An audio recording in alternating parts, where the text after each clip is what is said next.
κέντρο στη Θεσσαλονίκη. Όσο και αν ακούγεται απίστευτο, στόχος ήταν ένας πλανόδιος καστανάς στην πλατεία Αριστοτέλους.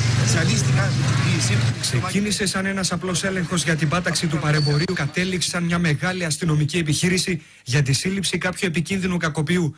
Αλλιώς πώς να εξηγηθεί η παρουσία 13 ένστολων που περικύκλωσαν τον πλανόδιο με μηχανές και 2 περιπολικά.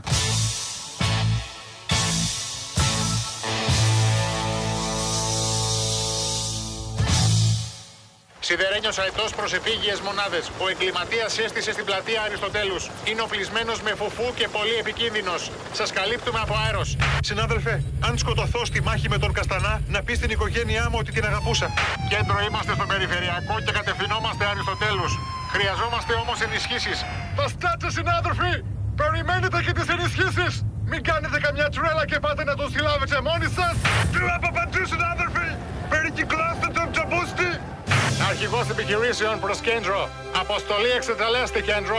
Καστανάς is down. I repeat, Καστανάς is down. Over and out. Μπράβο ρε παιδιά, νιώθουμε ασφαλείς. Αξιλεφέντες μου.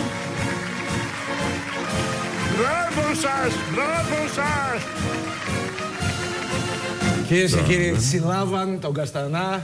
Χρειάστηκαν περίπου 8-9 αστυνομικοί. 13 ένστολοι. 13 ένστολοι. 2 περιπολικά, μοτοσικλέτες και ο Γερανός για να μεταφέρει. Και ο Γερανός και συλλάβαν τον Καστανά στο κέντρο της Θεσσαλονίκης. Μπορείτε να κυκλοφορείτε ξανά ελεύθερα στο κέντρο της Θεσσαλονίκης. Οδηγόμαστε με ανοιχτές πόρτες. Όπως λέει ένας φίλος, άμα πιάνουν και αυτό που λέει το σαλέπι, θα κοιμόμαστε με ξεκλείδωτες πόρτες. Και βέβαια έγινε παρεξήγηση γιατί.